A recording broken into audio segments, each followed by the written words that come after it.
working fairly traditionally, designing the products that I thought mattered, designing the products that I thought my clients wanted and needed, without necessarily thinking about what those products were going to do and where those products were going to end up.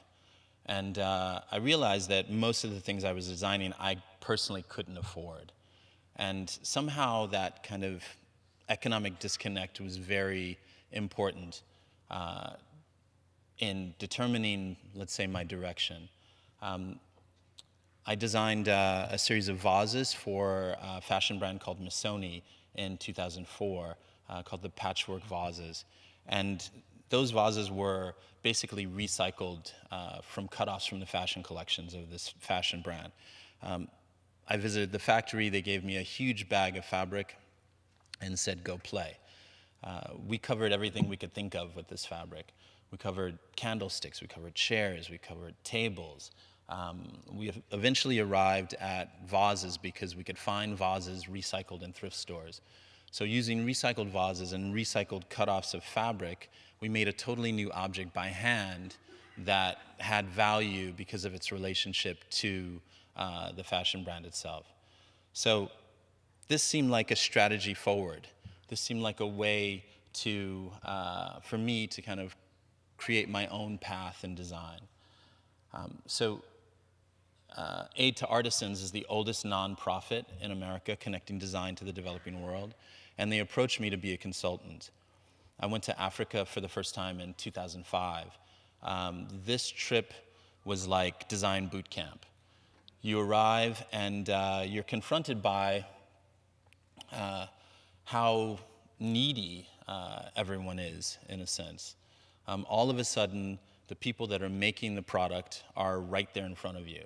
And they're wondering, where's the money coming from for their product? Where's the material coming from? Who's going to buy their product? How are you going to distribute their product? And you kind of have to wear all of these hats and think about design outside of the scope of, you know, just drawing a line here or signing a product there. So putting myself in that position for the first time, I realized that these people with no education in design, no real, let's say, technical skill, and really no means of thinking about design in the same way that I think about design, were able to make the most beautiful products from nearly nothing. So I've always believed that everyone is capable of design. Everyone is able to kind of manifest their dreams through objects. I think the only difference being that our point of view about design is dictated from a Western perspective.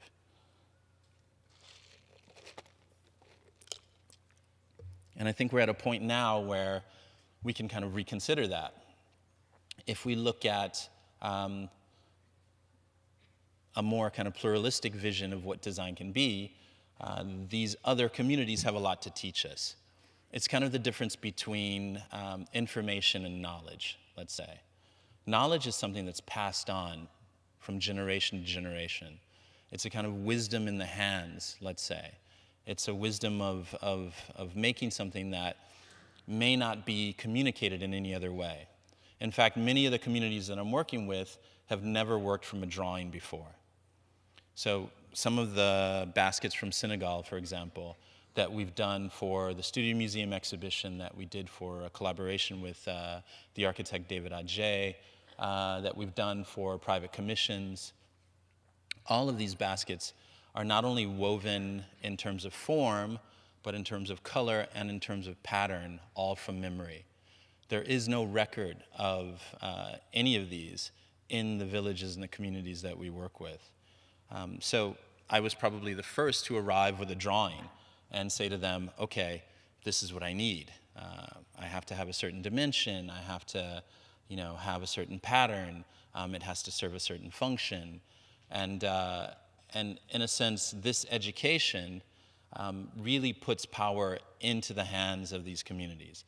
I call them hand factories. And I mean that in the most generous way possible. The hand factory has power. If these people can organize And if they can make a product that can be sold internationally, then there's the possibility for this kind of great economic transformation. I like to kind of draw the parallel between what's happening in parts of the quote-unquote developing world and what happened in Italy post-war. Post-war, Italy was a developing world country. Many of the brands that we know of in design today were formed around the mid-century. I think Alessi is 1946, B&B Italia 1966, Missoni 1953, Moroso 1953. Each of these brands being family-owned with an individual skill that they were able to transform into a new product. A product that then they could kind of build upon and build collections around and then distribute internationally. And this is the goal for much of what I call my man-made project. Our strategy now is to try to align ourselves with companies or clients that have the possibility to connect us to production. So if design is a Western concept, then no one country can kind of dictate taste to another country. I don't like to say that I have a particular style, but I guess if you look at these images, you start to get a sense of the ideas that are important to our work. It's not necessarily about form, but it's more about the materiality. It's more about what we can do with those materials. It's more about the appropriate expression of the material and the product. And in a sense, I think that this is the difference between a 20th century model of design and, let's say, a 21st century model. Many of you students in the audience tonight, I think, have the potential to represent that 21st century model. To not just pursue design in terms of style, in terms of making form for your own individual sake, but more in terms of the designer as collaborator, the designer as, let's say, part of a bigger system where you think about not just what marketing, let's say, tells you to think about, but you think about the bigger scope of the product.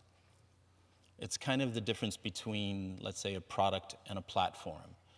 I think today we have the potential to build a platform for design that allows the other 90% of the world to participate in what we're trying to make.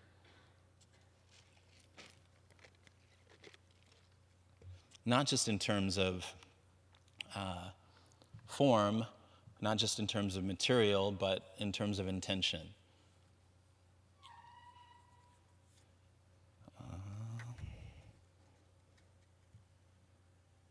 So, I'm not sure if we've already seen this, but I guess around 2005, when I was working in South Africa for the first time, I had a kind of identity crisis. The New York Times published an article about my work, which labeled me in a kind of funny way, let's say. They called the article Puff Dada. So, believe it or not, I'm supposed to be Puff Dada. So, I don't even think P. Diddy goes by that name anymore, right? And I have no relationship to entertainment or the musical world at all. But it made me think about the lack of diversity in design.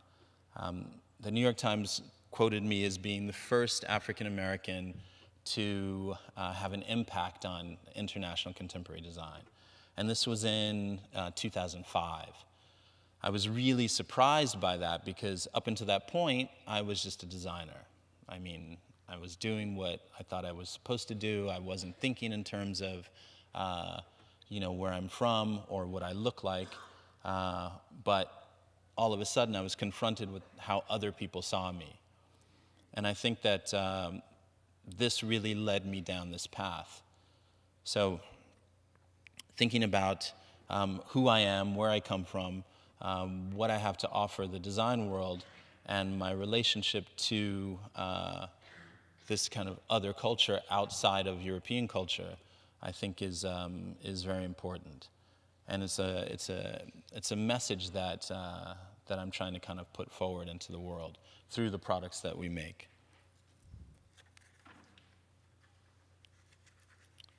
So I've worked with aid to artisans in South Africa and Peru.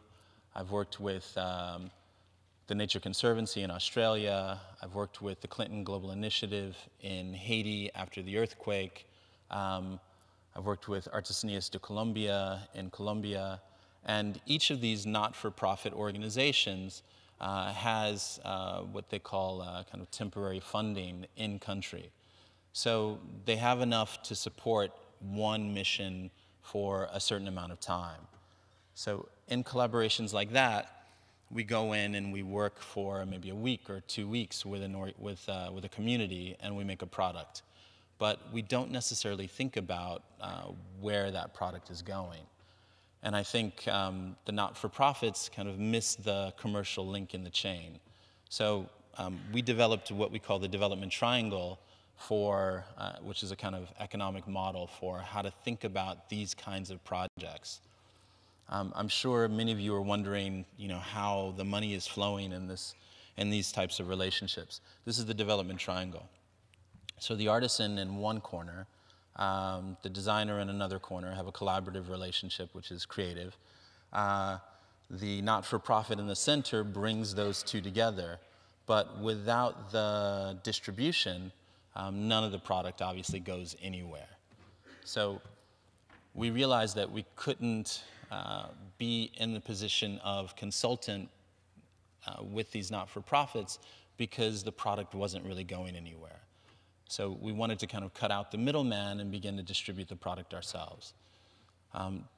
This proved very, very difficult, as you can imagine. And we started to work for brands like Capellini and Moroso, et cetera, who could help with distribution. So one of the projects we did with Capellini was called Capellini Love. I think it was in 2007. And we were making a series of silicone and mosaic glass tile bowls and papier-mâché tables. Those two products were made in South Africa, both from kind of waste material. The combination of their skill, shredded paper from magazines or whatever, and our design, and the addition of a very industrial product that came from the sculpting industry allowed us to make these paper tables that could be produced by hand and have value through relationship with Capellini. So we were making the table, let's say, for $50. We were selling the table to Capellini for about $150. Capellini was then marking the table up about 6 times more and selling the same table for $1,100.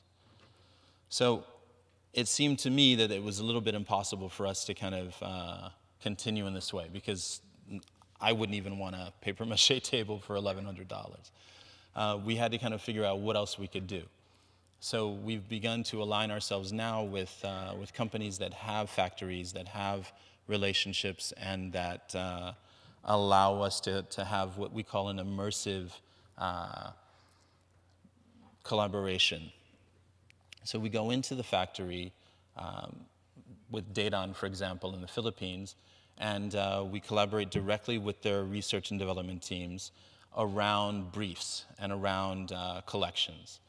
These collections are, for Daedon, all outdoor products, for example. And we're learning along the way what can be done through the artisans. We have several patents with Daedon around innovation in outdoor furniture, because we believe the closer the hand gets to the act of making, the more potential that there is for innovation.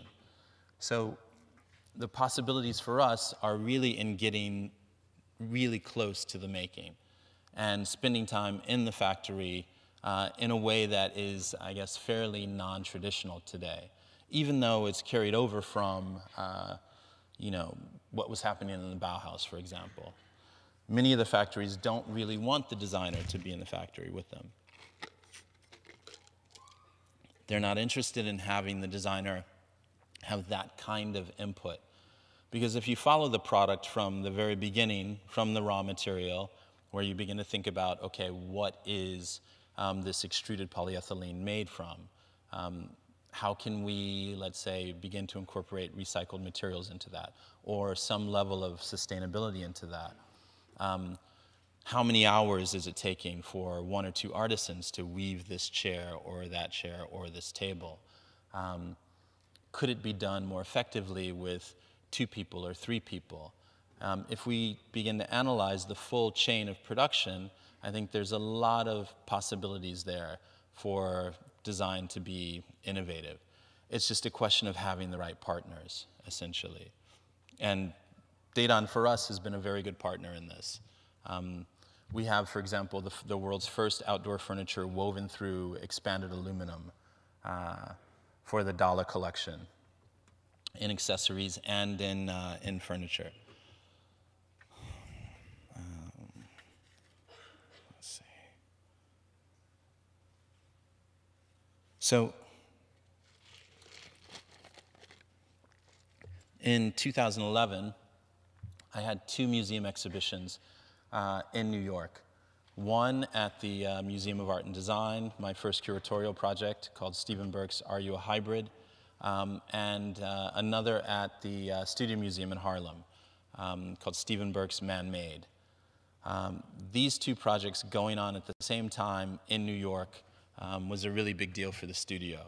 So why, I asked myself, would the Studio Museum, which is the first museum in America to kind of promote and exhibit the work of artists of African descent, be interested in design, in a design project? And it had a lot to do with the fact that we were working with communities in Senegal. There's a large Senegalese population in Harlem, and the museum was looking for a way to kind of connect not just to that community, but also to the design world. So, I mean, I'm not sure if you guys are following what's happening in contemporary art, but there's a lot of dialogue between design and art today, and really for the past 10 years. What's great is what we inherited, or what I inherited, was a kind of artistic family. So many of the artists who I'm friends with today, I met because of that show, that exhibition.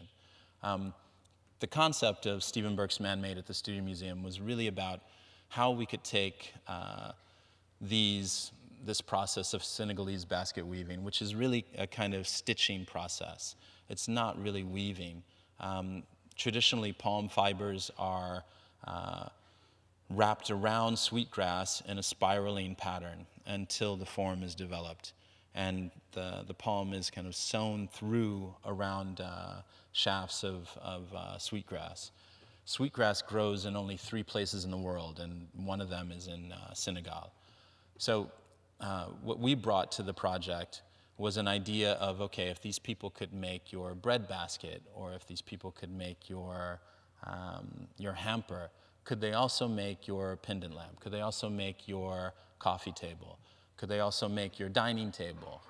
Could they, as a community, begin to participate in contemporary design? And how could we make that happen? So we designed a series of products. I made several trips to Senegal to work in a small village called Chase, which is the second city outside of Dakar. And it's funny because we arrive and you expect this kind of weaving circle. And in fact, how many of the artisans are working today is not a circle at all. It's true that most of the weavers are female, but they literally come into town, into the village, and take an assignment back to their homes with them. So they're weaving our baskets from their home, from their personal house, while they can keep track of their children or cook or do whatever other jobs they need to do. So really let's say the village is just a meeting point where the assignment is kind of passed off, or some level of teaching or learning is communicated, and then the assignment is disseminated out into other parts of the village. So these women go back, they begin to weave these baskets, and I'm coming over to kind of talk about dimension and color and pattern, et cetera, to try to arrive at a functional product.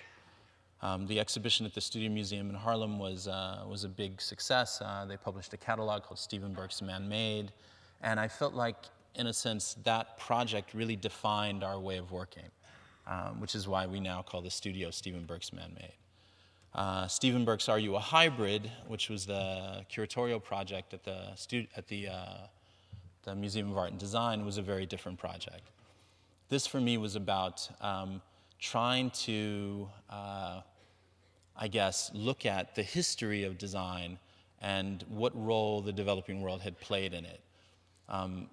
Obviously, my way of working is not unique. It couldn't possibly be that I'm the first person to work in this way. And if you look over the history of design back to the mid-century, for example, there are all kinds of people who were moving and traveling to other parts of the world, bringing back their ideas, and in some sense, if not collaborating with those people, borrowing, let's say. Even when you look at the Missoni patchwork vases, I don't see Italy in that product. I see their sources of inspiration.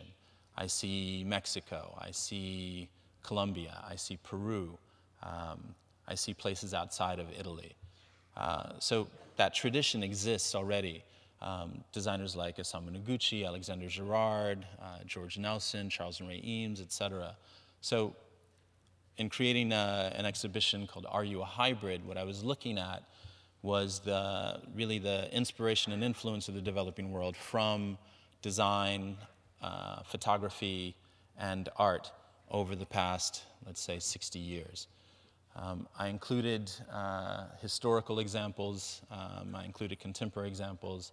Many examples were shown in the museum for the first time, and we designed the museum exhibition as well as the selection of products. It's funny, the idea of a hybrid, and I don't know if hybrid's a dirty word in Detroit, I'm not sure, but for me, it wasn't coming from the car industry at all, right? It's coming from thinking about how diverse cultures come to bear on one person's identity, let's say. And I think, in a sense, African Americans are the original hybrids of America, right? All of the people that have come here and mixed together are the hybrids of America. And what they represent for me are, you know, all of these different influences of culture. So in the studio, we did a project with graphic designer friends who have a graphic studio called Mogollon, and a photographer, Daniel Hawkinson. And we did this kind of bricolage of different elements that we could find. Maybe you've seen some of the posters going by. So this was about finding dispersed or diverse objects, assembling them into different forms, and then layering on this kind of graphic statement. This was the original hybrid project which led to the exhibition, for example.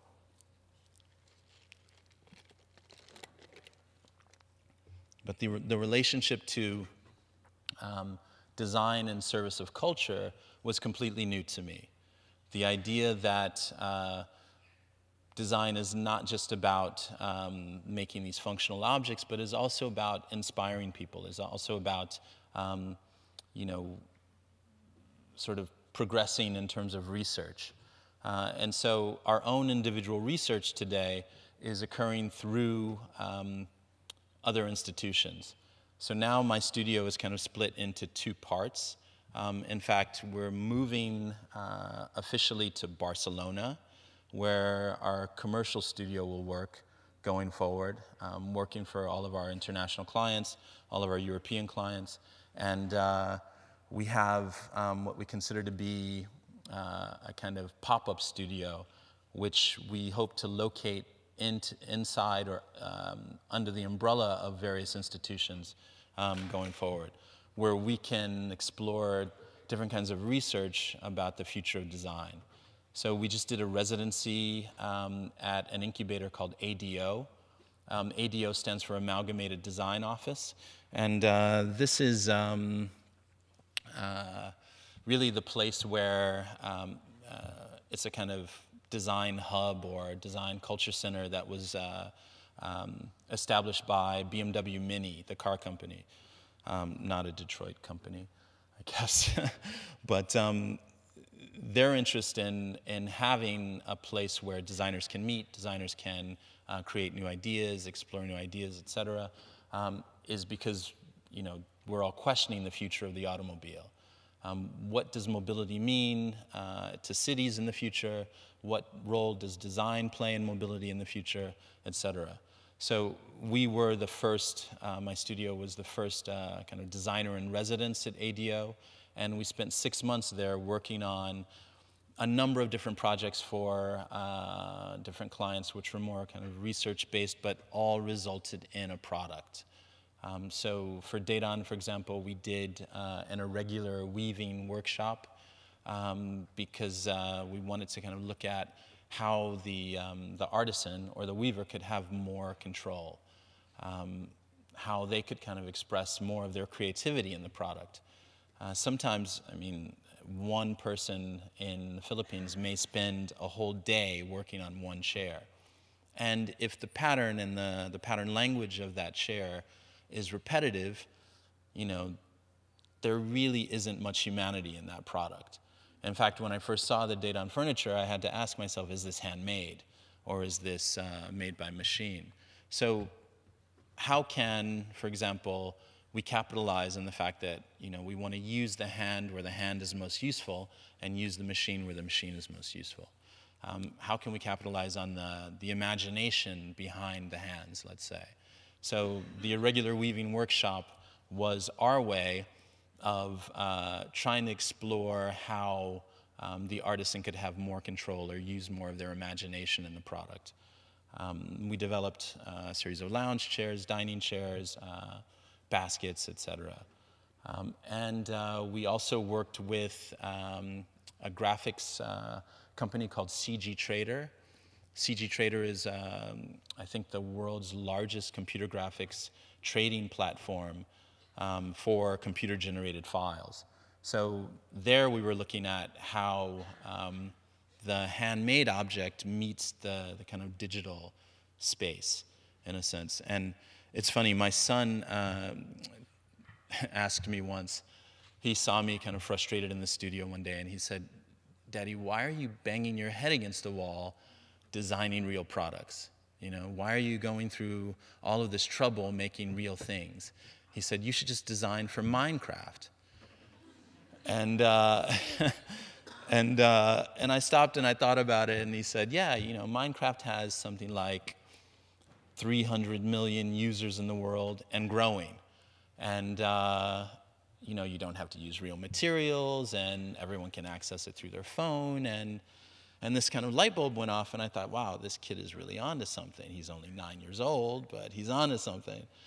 And so, you know, I began to think about, is it possible for us or my studio or whatever institution, umbrella institution we're working with, to develop a platform whereby anyone could design their own product, for example. Could we use the same tools that are being used in computer graphics and gaming, for example, for industrial design? Could you design your own product through a platform or an application and then connect that product to my network of artisans around the world and get them to make it? Is that possible? These are some of the questions that I'm beginning to ask, because I know that, you know, this world of design that, you know, we all kind of inhabit, still, despite me working now for more than 15 years, is very, very exclusive. And I just don't imagine that it can continue this way, that it kind of has to open up to the next generation, has to open up to, you know, maybe to Minecraft. I don't know. But these are some of the ideas that we're thinking about and some of the other things that we're working on. Thank you very much.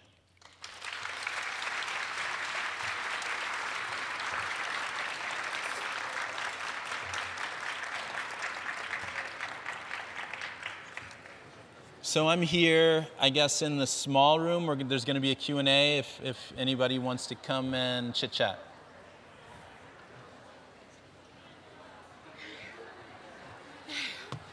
We did it.